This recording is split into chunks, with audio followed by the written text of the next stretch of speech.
একটি দুর্দান্ত বছর হতে চলেছে 2025 সাল মিথুন রাশির জাতক জাতিকাদের কাছে। শনি গ্রহের ফল খুবই ধীরে সুস্থে পেতে লক্ষ্য করতে পারছিল মিথুন রাশির জাতক জাতিকারা।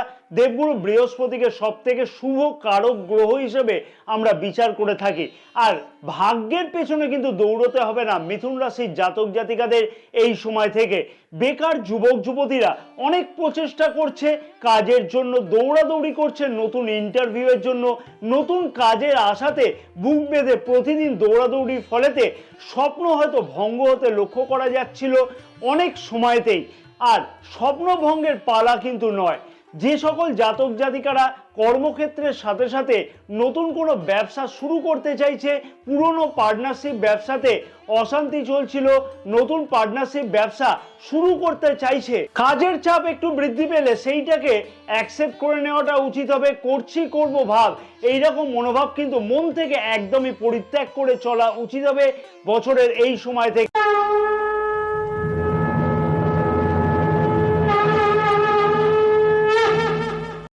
নমস্কার প্রিয় দর্শক বন্ধুগণ, আমি শ্রী পরাশর তোমাদের সকলকে জানাই সাদর অভ্যর্থনা তোমাদের প্রিয় চ্যানেল দ্য ডাইরেকশন অফ ডেস্টিনিতে। আশা করছি প্রিয় দর্শক বন্ধুগণ সকলেই তোমরা বেশ ভালোই আছো। যে সকল প্রিয় দর্শক বন্ধুগণ অলরেডি চ্যানেলটিকে সাবস্ক্রাইব করে রেখেছে তাদেরকে আমি জানাই আন্তরিকভাবে ধন্যবাদ, এবং যে সকল প্রিয় দর্শক বন্ধুগণ এখনো পর্যন্ত চ্যানেলটিকে সাবস্ক্রাইব করে উঠতে পারেনি সেই সকল প্রিয় দর্শক বন্ধুগণের কাছে আমার একান্ত অনুরোধ অতি অবশ্যই চ্যানেলটিকে সাবস্ক্রাইব করে পাশে থাকা বেল আইকনটিকে অল নোটিফিকেশনে সিলেক্ট করে রাখবার জন্য।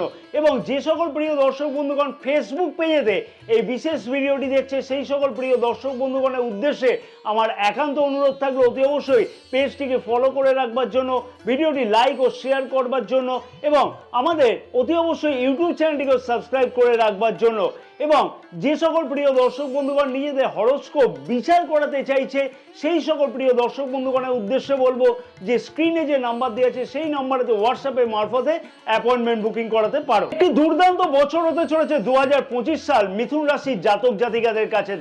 সত্যিকারে মনে রাখার মতো বছর হবে কিন্তু 2025 সাল মিথুন রাশির জাতক জাতিকাদের কাছে। কেন, কি জন্য? শনিদেব রাশির নবম ভাবের অধিপতি নবম ভাবেতে গোচর অবস্থান করছে এবং আগামী 29শে মার্চ 2025-এ রাশির দশম ভাবেতে গোচর অবস্থান করবে। নবম ভাবে শনিদেবের গোচর অবস্থান সবকিছু বিষয়তে ভাগ্য সাথ দিলেও শনি গ্রহ যেহেতু স্লো মুভমেন্ট প্ল্যানেট, তাই অতি অবশ্যই শনি গ্রহের ফল খুবই ধীরে সুস্থে পেতে লক্ষ্য করতে পারছিল মিথুন রাশির জাতক জাতিকারা। হ্যাঁ, এইটা কিন্তু বাস্তব সত্য কথা। অর্থাৎ যতটা চিন্তা ছিল, যতটা আশা ছিল, সেই আশা ততটা তাড়াতাড়ি কিন্তু ফুলফিল হচ্ছিল না কোনোভাবেই। কারণ শনি গ্রহ কিন্তু খুব ধীর গতির গ্রহ, আর শনি গ্রহ নবম ভাব থেকে কিন্তু গোচর অবস্থান পরিবর্তন করতে চলেছে।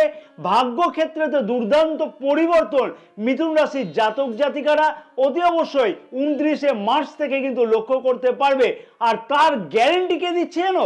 তার গ্যারেন্টি দিচ্ছে দেবগুরু বৃহস্পতি।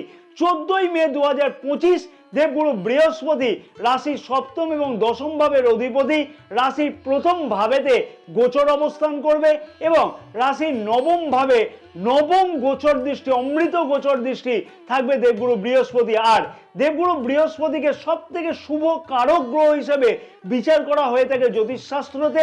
আর ভাগ্যের পেছনে কিন্তু আর দৌড়তে হবে না মিথুন রাশির জাতক জাতিকাদের এই সময় থেকে। ভাগ্যতে যে অসুবিধাগুলি চলতে লক্ষ্য করতে পারছিল, অযথা টেনশন, পরিশ্রম বেশি, তারপরে যেই সফলতা, সেইগুলো থেকে কিন্তু অতি অবশ্যই দেবগুরু বৃহস্পতির কৃপাতে দূর হতে লক্ষ্য করা যাবে মিথুন রাশির জাতক জাতিকাদের। অতএব ভাগ্য যদি সাথে থাকে তাহলে কি হয়? সব কাজে শুভ ফল পাওয়া যায়। ভাগ্য যদি সাথে থাকে তাহলে কি হয়? সব কাজেতে অল্প পরিশ্রমেতে সফলতা আসে। তবে অতি অবশ্যই জন্মকুণ্ডলিতে সাথে সাথে কিন্তু বিচার করে নেওয়া উচিত বা দেখে নেওয়া উচিত গ্রহের অবস্থান, দশা মহাদশা কি চলছে সেটাকেও কিন্তু অতি অবশ্যই বিচার বিবেচনা করা উচিত। তবে হ্যাঁ, 29শে মার্চ থেকে যখন শনি গ্রহ গোচর অবস্থান পরিবর্তন করবে তখন থেকে কিন্তু ভাগ্যতে অনেকটা বেশি পরিবর্তন মিথুন রাশির জাতক জাতিকারা অতি অবশ্যই লক্ষ্য করতে পারবে। আর 14ই মে থেকে তো আর কোনো কথাই নেই, মিথুন রাশির জাতক জাতিকারা অতি অবশ্যই সেই দুর্দান্ত পরিবর্তন অর্থাৎ ভাগ্যের যে খেলা কাকে বলে সেইটা কিন্তু অতি অবশ্যই লক্ষ্য করতে পারবে। রাশির দশম এবং সপ্তম ভাবের অধিপতি দেবগুরু বৃহস্পতি রাশির প্রথম ভাবেতে 14ই মে থেকে গোচর অবস্থানের ফলেতে কর্মভাবেতে দুর্দান্ত পরিবর্তন, ভাগ্যের স্বাদ অতি অবশ্যই মিথুন রাশির জাতক জাতিকারা লক্ষ্য করতে পারবে। কর্মাধিপতি যখন রাশির প্রথম ভাবেতেই গোচর অবস্থান করছে বা করবে, তখন কর্মক্ষেত্রের দিকে কোনো অসুবিধার কারণ কি আছে? কারণ বেকার যুবক যুবতীরা বলবো যে অনেক প্রচেষ্টা করছে কাজের জন্য, দৌড়াদৌড়ি করছে নতুন ইন্টারভিউয়ের জন্য, নতুন কাজের আশাতে বুক বেঁধে প্রতিদিন দৌড়াদৌড়ির ফলেতে স্বপ্ন হয়তো ভঙ্গ হতে লক্ষ্য করা যাচ্ছিল অনেক সময়তে। আর স্বপ্ন ভঙ্গের কিন্তু পালা নয়, 14ই মে থেকে আসবে স্বপ্নকে বাস্তব করবার পালা। অতএব যে সকল জাতক জাতিকারা কর্মক্ষেত্রেতে নতুন করে পরিবর্তনের আশাতে ছিল, অথবা কর্মক্ষেত্রের জায়গাতে পদোন্নতি, পদ পরিবর্তন, অথবা কর্মক্ষেত্রে সুখ এবং শান্তি চাইছিল, সেই সকল জাতক জাতিকাদের মনের স্বপ্ন কিন্তু অতি অবশ্যই পূর্ণ হতে লক্ষ্য করা যাবে ঠিক এই সময় থেকে। ব্যবসায়ীরাও কিন্তু কোনো দিক থেকে পিছিয়ে থাকবে না, কারণ সপ্তম ভাবের অধিপতি দেবগুরু বৃহস্পতি রাশির প্রথম ভাবেতে কিন্তু গোচর অবস্থান করবে 14ই মে থেকে, এবং রাশির সপ্তম ভাবেতে কিন্তু গোচর দৃষ্টিও করবে। তাহলে কর্মভাব যেমন উন্নতি হবে, তেমনই কিন্তু ব্যবসায়ীরাও সঠিক বুদ্ধিমত্তার পরিচয় কিন্তু দিতে লক্ষ্য করা যাবে ব্যবসায়ীদের কাছ থেকেও। নতুন কোনো ইনোভেশন মনের মধ্যেতে জাগবে, এবং সেই ইনোভেশনকে কিভাবে বাস্তবে পরিণত করতে হয় সেই বিষয়টা কিন্তু দুর্দান্ত কোনো চিন্তা করতেও লক্ষ্য করা যাবে ব্যবসায়ীদের মনেতে। অতএব যে সকল জাতক জাতিকারা কর্মক্ষেত্রের সাথে সাথে নতুন কোনো ব্যবসা শুরু করতে চাইছে, পুরনো কোনো পার্টনারশিপ ব্যবসাতে অশান্তি চলছিল, নতুন পার্টনারশিপ ব্যবসা শুরু করতে চাইছে, সেই সকল জাতক জাতিকাদের এই সময় থেকে কিন্তু দুর্দান্ত পরিবর্তনের সুযোগ অতি অবশ্যই আসতে লক্ষ্য করা যাবে, এবং ভাগ্যের কিন্তু পূর্ণরূপে সাথ পেতে অতি অবশ্যই লক্ষ্য করা যাবে ম্যানেজমেন্ট, ব্যাংকিং, হসপিটালিটি, অথবা কনসালটেন্সি, গৃহশিক্ষক শিক্ষিকা, অথবা শিক্ষক শিক্ষিকা, অধ্যাপক অধ্যাপিকা, দুর্দান্ত কোনো পরিবর্তন কিন্তু এই সময়তে অতি অবশ্যই লক্ষ্য করা সম্ভব হতে চলেছে। এবং যারা নতুন ব্যবসা শুরু করতে চাইছে সেই সকল জাতক জাতিকাদের উদ্দেশ্যে বলবো যে ব্যবসা শুরু করবার আগেতে নিজের হরোস্কোপেতে কোন ব্যবসা সাপোর্ট করছে সেই সম্পর্কে কিন্তু আগে বিচার বিবেচনা করে তারপরেই কিন্তু নতুন ব্যবসা শুরু করাটা উচিত হবে। সপ্তম ভাবেতে দেবগুরু বৃহস্পতি গোচর দৃষ্টি থাকবার ফলেতে বিবাহিত সম্পর্কের মধ্যে যথেষ্ট পরিমাণে উন্নতি লক্ষ্য করতে পারবে। এই সময় থেকে বিবাহিত সম্পর্কের মধ্যে যে সকল অসুবিধাগুলি চলতে লক্ষ্য করা যাচ্ছিল সেই সকল অসুবিধার থেকেও কিন্তু অতি অবশ্যই মুক্তি পেতে লক্ষ্য করা সম্ভব।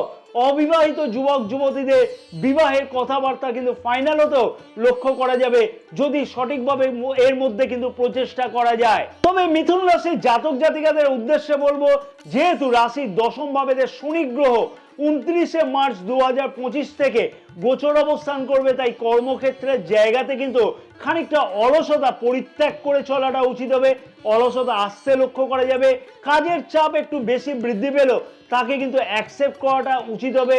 করছি করব মনোভাব কিন্তু অতি অবশ্যই কর্মক্ষেত্র ব্যবসা ক্ষেত্রের জায়গা থেকে কিন্তু একদমই পরিত্যাগ করে চলা উচিত হবে। জন্মস্থান থেকে দূরবর্তী স্থানেতেও ভাগ্যের উন্নতি কিন্তু লক্ষ্য করা সম্ভব হবে 29শে মার্চ থেকে।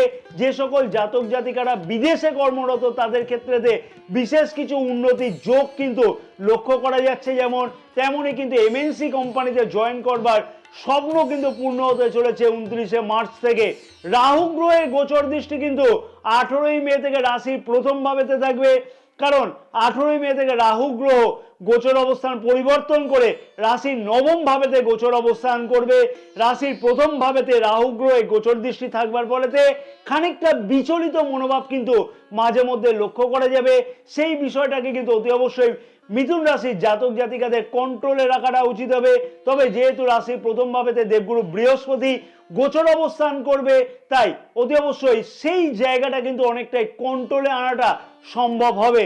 রাশির তৃতীয় ভাবেতে রাহু গ্রহের গোচর দৃষ্টি এবং কেতু গ্রহের গোচর অবস্থানের ফলেতে অনেক ক্ষেত্রেতে দৌড়াদৌড়ির ফলেতে মনের মধ্যে কিন্তু একটা ডিস্যাটিসফ্যাকশন ভাব লক্ষ্য করতে পারবে। মনে হচ্ছে এই কাজটা আরেকটু দৌড়লে ভালো হয়, এরকম ধরনের একটা ডিস্যাটিসফ্যাকশন থাকবে। বিশেষ করে বেকার যুবক যুবতীদের মধ্যে এই ডিস্যাটিসফ্যাকশনটা লক্ষ্য করা যাবে। তবে রাহু গ্রহের এই গোচর অবস্থান পরিবর্তন সম্পদ সঞ্চয়ের ক্ষেত্রেতে যে সকল বাধাগুলি লক্ষ্য করতে পারছিল মিথুন রাশির জাতক জাতিকারা, সেই ক্ষেত্রেতে কিন্তু দুর্দান্ত উন্নতি অতি অবশ্যই লক্ষ্য করতে পারবে। যেমন তেমনই কিন্তু পারিবারিক অশান্তি থেকে মুক্তি পেতে লক্ষ্য করা যাবে। কারণ 18ই মে আগে পর্যন্ত রাহু গ্রহে গোচর দৃষ্টি কিন্তু রাশির দ্বিতীয় ভাবেতে থাকবে, অর্থাৎ দীর্ঘ 1.5 বছর ধরে রাহু গ্রহে গোচর দৃষ্টি রাশির দ্বিতীয় ভাবেতে ছিল। তার ফলেতে বিশেষ কিছু অসুবিধার সৃষ্টি হচ্ছিল। সেই অসুবিধার থেকে বা সেই পারিবারিক অসুবিধার থেকে, সম্পদ সঞ্চয় অসুবিধার থেকে অতি অবশ্যই মুক্তি পেতে লক্ষ্য করা যাচ্ছে। তবে আরও বেশ কিছু কিন্তু পরিবর্তন, আরও বেশ কিছু বিষয় তো অতি অবশ্যই সাবধান থাকাটা উচিত হবে। সেই বিষয়গুলি কি কি যদি জানতে হয় তাহলে কমেন্টস করে জানাবে, তাহলে অতি অবশ্যই সেই সম্পর্কেও আমি একটা ভিডিও প্রস্তুত করে দেব। কারণ এই ভিডিওটি না হলে অনেকটাই বড় হয়ে যাবে এবং তাতে আমার প্রিয় দর্শক বন্ধুগণে বিশেষ কিছু অসুবিধার কারণও হতে লক্ষ্য করা যেতে পারে।